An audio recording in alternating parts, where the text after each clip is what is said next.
Olá para você que está acompanhando a gente aqui no programa Entrevistas DPE. Eu sou Gislaine Teixeira e hoje nós vamos conversar com a professora Érica Ferreira sobre redação. A escrita pode ser um ponto de virada na vida de quem volta a estudar.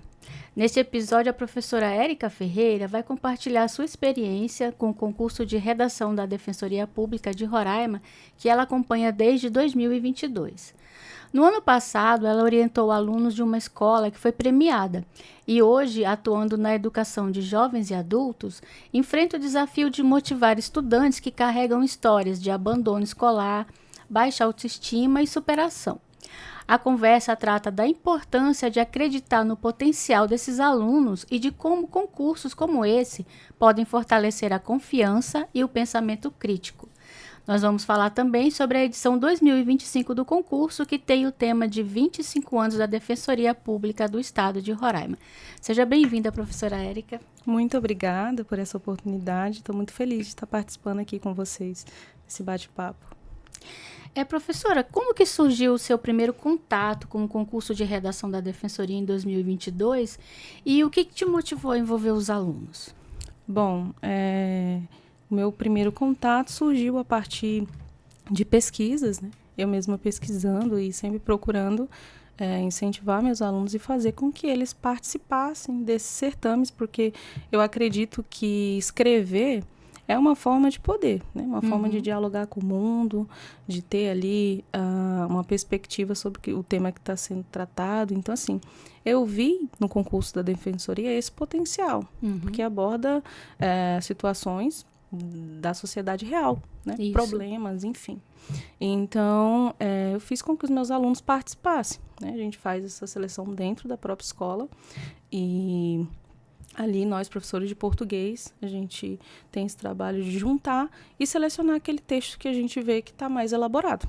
E a gente envia para a participação do concurso. Certo.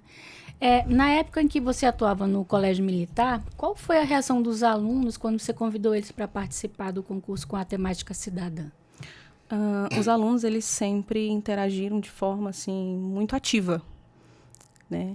Quando eles eram chamados e eles agiam assim, ficavam exasperados, né? Felizes e assim, entre eles já havia uma certa competição, né? Um ali queria superar, escrever melhor e assim, isso era uma constante, né? E até hoje na escola. Eu vejo assim que os meninos, eles são extremamente participativos. E até mesmo na categoria escola. Categoria escola, a mobilização dentro da escola era muito intensa, né? Com cartazes, com propostas. A temática do ano passado envolvia pessoas em situação de rua, né? E, inclusive, a gente fez até uma peça de teatro dentro da própria escola. Olha, né? que legal. E aí os meninos, eles interagiam muito, muito bem. Eles fizeram ali uma caracterização, todo um processo, para poder mostrar também para os outros colegas. Até aqueles colegas que estão no ensino fundamental, que às vezes não ouviram falar do concurso, mas ali eles viam, né?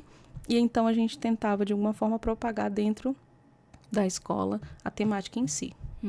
E além dessa peça, quais outras estratégias você utilizou para transformar o ato de escrever em algo prazeroso e significativo para os estudantes? Sim. A gente fez com que eles pudessem vir até aqui na Defensoria, fazer entrevistas, né, para que pudessem conhecer esse ambiente, né, como que funciona, como que vocês trabalham. Eu acho que isso foi muito importante, assim, para a consciência pessoal de cada um desses alunos. Além disso, a gente fazia cartazes, espalhava pela escola e a gente também colocava dentro da biblioteca. A biblioteca foi sempre muito parceira nesse projeto. E a gente deixava dentro da biblioteca uma caixinha ali, que os alunos podiam ir até a biblioteca, escrever ali o que eles achavam da temática, né?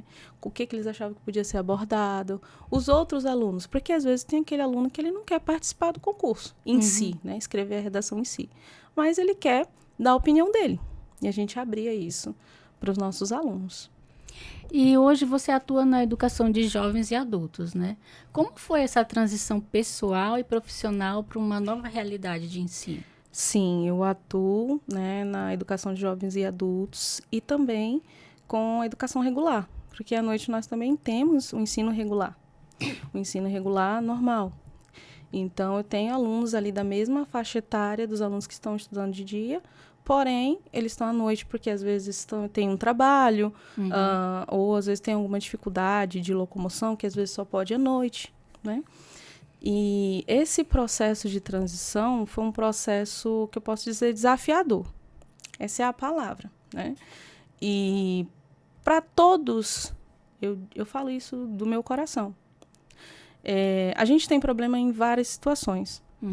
Mas eu não vim aqui para falar de problemas, né? E então, até mesmo dentro do meu trabalho, eu falo com os meus colegas, problemas nós temos em todos os lugares. Sim. Entendeu? O aluno ele pode estar em Harvard e se ele não quiser, ele não vai dar conta, né? Então, eu trabalho em cima das possibilidades, né? Que eu vejo que existem muitos alunos com uma possibilidade imensa, eles só precisam de um incentivo, né? Então, eu vejo, assim, que existe uma dificuldade que a gente precisa fazer alguma coisa. E esse fazer é a ação principal ali do professor. Então, eu tenho essa oportunidade, enquanto professora, de entregar o meu melhor. Entregar o meu melhor para o meu aluno, porque ele merece isso. Ele merece isso, ele está ali. Então, eu converso sempre com eles. Vocês merecem. Eu estou aqui para vocês, né? E a aula que eu estou dando aqui, vocês poderiam, por exemplo, tá pagando em um cursinho. Não, eu estou dando uma aula aqui para vocês. Vamos prestar atenção, vamos dar valor, né? E eu vejo que isso tem tido um efeito ao longo do tempo, né? Eu estou há 6 meses já com eles. E esse processo de escrita, por muitas vezes, ele é um pouquinho doloroso. Porque a vitória, ela não vem assim facilmente. A vitória, ela é um processo. Leva um tempo para você começar a escrever bem. Então, o que eu falo? Você precisa sentar e escrever. Hoje nós temos inúmeras facilidades. Eu falo sempre para meus alunos, a gente tem inteligência artificial, a gente tem a internet, porém, jamais esses artefatos eles vão substituir a mente humana. Que eu sempre toco no ponto que no dia da sua prova, no dia que você vai ali prestar um concurso, que você vai prestar um vestibular, é você e o papel. Então, ao longo do processo da caminhada, eu estou aqui para te ajudar. Eu vou te ajudar, professora, mas eu errei uma palavrinha. Não tem problema, a gente vai corrigir, né? Então, assim, trabalhando em cima da realidade. Falo sempre isso para eles. E quais são as maiores diferenças que você percebe entre orientar os adolescentes do ensino regular e orientar os adultos? Às vezes eles têm umas lacunas, né, na escolarização, os mais velhos. Sim. E essas lacunas, elas vão, muitas vezes, além da gramática. Né? E quando eu falo além da gramática, são realmente coisas profundas. Mas, enquanto professora, né, eu percebo que também a diferença entre aquela disposição, ela também é diferente. Porque eu estou trabalhando com adultos, né? EJA, você trabalha com adultos. Então, eles percebem que aquilo dali é importante. E é muito rápido. Professor, eu sei que é importante, nós vamos fazer. É muito rápido, né? E é diferente com adolescente, que você fica ali batendo na tecla, você tem que estar todos os dias fazendo aquele processo. Não que com aluno da gente você não tem que fazer, que a gente faz. Mas eles têm aquela disposição e assumem a responsabilidade com mais facilidade. O compromisso é maior, né? Até porque eles têm pouco tempo, né, para estudar. O compromisso é então maior. Tem que aproveitar tudo, né? E de que forma a autoestima e o sentimento de pertencimento impactam o processo de aprendizagem no EJA? Essa autoestima, eu vejo, sim, que ela impacta muito, né? Eu percebo que os alunos, eles precisam... Por isso que é importante essa participação e esse envolvimento dentro de processo seletivo, dentro de Olimpíadas, porque eles precisam pensar que eles são parte do processo, né, da educação como um todo. Recentemente, nós tivemos uma aluna que foi ganhadora da Olimpíada do Tesouro Nacional. Olha. Então, nós somos a única escola EJA que levou aluno. Mas na área de português? Na área de matemática, né? Matemática, enfim. Mas, assim, eu vi que para ela aquilo dali foi intenso e para a escola também. né? Então, a gente tenta trabalhar nesse sentido, de fazer com que eles percebam que eles são parte do processo e que a autoestima seja também elevada. Vocês são importantes, vocês também podem conseguir e vão conseguir, né? Tudo depende do querer. E eu vejo que eles querem. Eu vejo que, mesmo que exista essas lacunas, essas dificuldades dentro do processo, eles querem participar, eles querem fazer dar certo. E você acredita que concursos como esse ajudam a romper barreiras internas desses alunos em relação à escrita e à sua própria capacidade de argumentar? Ah, com certeza. Porque uma vez que eles sentem-se desafiados, isso gera ali um sentimento, né, de querer algo a mais. O desafio foi lançado para eles. Então, mesmo ainda não estando no processo de inscrição, enfim, dos alunos, eu trabalho com eles em cima do texto dissertativo argumentativo, a parte da escrita, não só da redação, né? Recentemente, nós trabalhamos algumas histórias, né? Minha Vida dava um livro. Eram situações que eles viveram do cotidiano pessoal, né? E que eles puderam compartilhar com os colegas. E também rodas de leitura. Eu percebo assim que isso acaba motivando também esses alunos. Você mencionou que a escrita vai além da gramática, né? Para você, o que representa o ato de escrever para o aluno do EJA, especialmente em um concurso como esse? Porque, assim, como eles já têm uma certa idade, com certeza eles conhecem alguém ou até mesmo eles já foram assistidos pela defensoria, né? Nossa, com certeza. Eu sempre falo, né? Eu acho que eu já citei aqui na entrevista que a escrita, ela é uma forma de poder, né? Então, eu acho que desmistificar a redação como um bicho de sete cabeças muito difícil ou impossível é o meu papel ali dentro da sala de aula, né? Então, é isso que eu acho que é a possibilidade de tornar essa escrita mais próxima da prática ali. Teoria e prática, porque às vezes está só no campo das ideias. E aí a prática, ela precisa ser valorizada também. Quais são suas expectativas para a participação dos seus alunos no concurso desse ano e como que você pretende trabalhar esse tema dos 25 anos da Defensoria? Eu pretendo conectar os meus alunos, sobretudo com relação à vivência deles, que eu sei que muitos já foram atendidos pela Defensoria, né? Muitos já foram atendidos, então essa relação com o mundo de cada um deles, o mundo pessoal, enfim, acho que vai fazer toda a diferença. São 25 anos de muito trabalho, né? E que faz parte da nossa sociedade roraimense como um todo. E de que forma que você acredita que a escola pública pode ser, de fato, um espaço de escuta, valorização e transformação da realidade dos alunos da EJA? Olha, escrever é um gesto, assim, de muita coragem. Sobretudo quando a gente está falando de alunos que vêm de uma realidade que é uma realidade mais complexa. Eu falei isso antes, né? Então, muitos desses alunos, a gente tem alunos que foram silenciados por anos. Foram silenciados. Sua voz, não tiveram voz, enfim. Acreditando também que não sabem escrever ou que não são capazes. Muitas vezes isso é dito, às vezes até na infância. Você não é capaz, a pessoa vai carregando aquilo para a vida. Então, a minha missão, a nossa missão, eu enquanto escola, né, professora, profissional, é fazer com que essa ideia ela seja desfeita. E falar para eles, não, você é capaz, sim.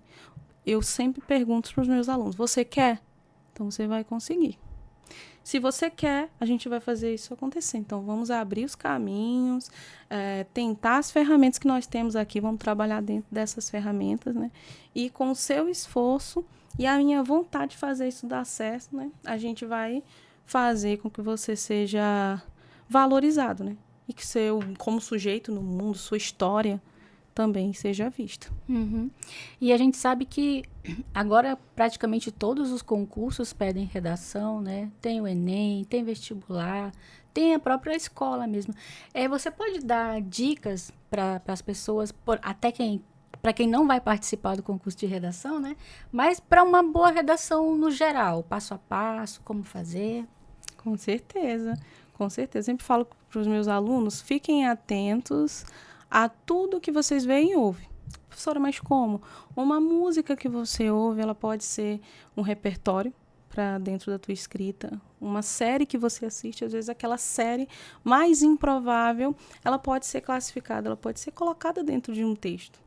Recentemente, eu conversava com ele sobre um desenho animado. Né? Um desenho que retrata uma criança, uns porquinhos, Peppa Pig. E ali tem uma criança que muitas vezes não tem limite. E os pais não dão esse limite. A gente tem aí um problema social. Você pode puxar isso para dentro do seu texto? Pode. E eles ficaram assim, nossa, professora, eu posso fazer isso? Pode. Então, levei redações em que as pessoas fizeram esse uso, né, de séries e filmes que colocaram dentro das suas redações e conseguiram fazer ali um alinhamento perfeito com a ideia que a pessoa estava tentando trabalhar. Então, eu acredito que a redação, ela pode ser desenvolvida, né, trazendo esses repertórios socioculturais que a gente vê e ouve sempre, músicas, e ali a estrutura em si, né, que é a introdução, desenvolvimento 1 e 2 e a conclusão, eu falo sempre redação, também é técnica. É fazer, os meus alunos no mínimo, uma redação por semana. A gente sabe que às vezes assim é mais complicado para uns, mais fácil para outros, mas uma redação por semana tem que ser feita. E isso é o processo de escrita. O processo de escrita e reescrita ele é muito importante. É o professor pegar, anotar ali, olha, dar primeiro os conceitos principais, né? Como que você vai iniciar. Ali você pode começar com um repertório sociocultural, fazer um alinhamento, uma amarração com a ideia, que é o tema que está sendo trabalhado, né? E fechar ali apontando 2 problemáticas. Essas 2 problemáticas vão ser trabalhadas dentro dos desenvolvimentos. Desenvolvimento 1, a problemática número 1, que é o argumento 1. E o desenvolvimento 2, o argumento 2, que foi outro problema que você trouxe lá dentro da introdução. Na conclusão, você vai fazer o fechamento apresentando quem? Quem é que vai resolver esse problema? Né? Quem é o responsável por resolver esse problema? Como que vai resolver o problema? Por meio de quem? E o fechamento, que qual vai ser o efeito dentro da sociedade? O que isso vai trazer de benefício para a sociedade? Então, a redação é basicamente isso. Agora, é engraçado. Tem gente que tem muita dificuldade de escrever. Eu tenho um lá em casa. E eu já, ao contrário, já tenho um pouco mais de facilidade. Às vezes, quando o tema, assim, você tá com ele fresco na cabeça, né? Você tem alguma coisa concreta para falar, você olha lá, 30 linhas. Ai, meu Deus, 30 linhas é muito pouco. Aí acaba reescrevendo várias vezes até caber no espaço. Eu acho que é importante você sempre... A leitura, por isso a leitura ela é fundamental na vida do ser humano, né? Quem lê bem, escreve bem, a leitura ela é muito importante, porque quando você lê, você cria ali vários mundos. E muitas vezes essa leitura ela tá ligada a diversos temas. Então, a gente tem livros que estão ligados a diversas temáticas. Por exemplo, o livro Vidas Secas. Eu li. Ele está ligado em inúmeras temáticas ali. Então, que você pode puxar, de repente, se cai um tema relacionado à educação, invisibilidade social, está tudo ali. Você vai fazer essa ligação de ideias. Por isso, a leitura é fundamental para o processo de escrita. Inclusive, essa Vidas Secas foi aquelas secas bem profundas que tiveram no Nordeste, né? O de 1915, né, que é o da Raquel de Queiroz. E eu achava que essa seca de 1915 teria sido a maior. Mas, para minha surpresa, assistindo uma apresentação de quadrilha esse ano, eu descobri que teve outra em 1800 e pouco, que durou 3 anos, que foi... Então, você dizimou muita coisa no Nordeste. Que até mesmo essas apresentações você pode usar como um repertório. Sim, é cultura pura. Cultura pura. E aí a gente tem músicas e afins que podem ser utilizados dentro do texto, né? Então, o processo é desmistificar a redação como esse ato doloroso, difícil, um percurso inalcançável, que não é. E que mensagem que você deixa para os outros professores que ainda não conhecem o potencial desse concurso da Defensoria como ferramenta pedagógica? Olha, para os meus colegas, eu quero frisar, né, que a redação ela não é apenas uma prática escolar, que quando você está ali motivando o teu aluno, você está participando de uma ferramenta de transformação social e pessoal daquela pessoa que você está trabalhando. E também da sua própria, né? Então, eu acho que participar desses concursos, é fundamental na trajetória do professor, e enquanto mediador ali de ideias. Então, eu sempre que eu posso, eu motivo os meus colegas, vamos participar, tento mobilizar os outros também, porque às vezes o professor recai sobre nós uma responsabilidade imensa, né? Que vai além da sala de aula, né? A gente tem diários, tem reuniões, conselho de classe, são situações fáceis. Porém, eu acho que participar desses concursos pode ser uma possibilidade de motivar também como profissional, sabe? De você ver ali a transformação acontecendo dentro da tua sala de aula. Eu vejo que isso dá brilho nos olhos do professor. Aquele professor ali que é vocacionado de fato, ele vai se sentir motivado. E até as atividades cotidianas, rotineiras, aquelas que são mais cansativas, né, burocráticas, eu diria, elas se tornam mais leves. Quando a gente começa a se envolver no processo de modo mais caloroso, posso dizer assim. E você, professor, que ainda não conhece o concurso da Defensoria, dá uma olhada lá no edital, tem prêmio em dinheiro para o aluno ganhador, para o professor orientador, para a escola, né? É para o ensino regular, para o EJA, para as escolas indígenas. Então, e tem premiação separada para todo mundo. Confere lá o edital no site da Defensoria. Professora Érica, eu queria agradecer a sua presença, né? Foi muito importante os esclarecimentos sobre o concurso de redação e os seus alunos adultos, né? E boa sorte para você, para eles. Muito obrigada, estou muito feliz de estar aqui, para mim é muito importante. É o primeiro podcast que eu estou participando, né, na minha carreira. Assim, para mim é uma coisa assim, incrível, né? E poder falar sobre o meu trabalho também é uma coisa muito bonita para mim. Eu que agradeço pela oportunidade, tá? O trabalho do professor é essencial. E a gente vai ficando por aqui com essa entrevista. Confere aí os vídeos que nós já publicamos. Envia esse para os professores de português que você conhece, alunos que podem participar do concurso de redação. E a qualquer momento a gente volta com outra entrevista com um assunto importante para você. Obrigada.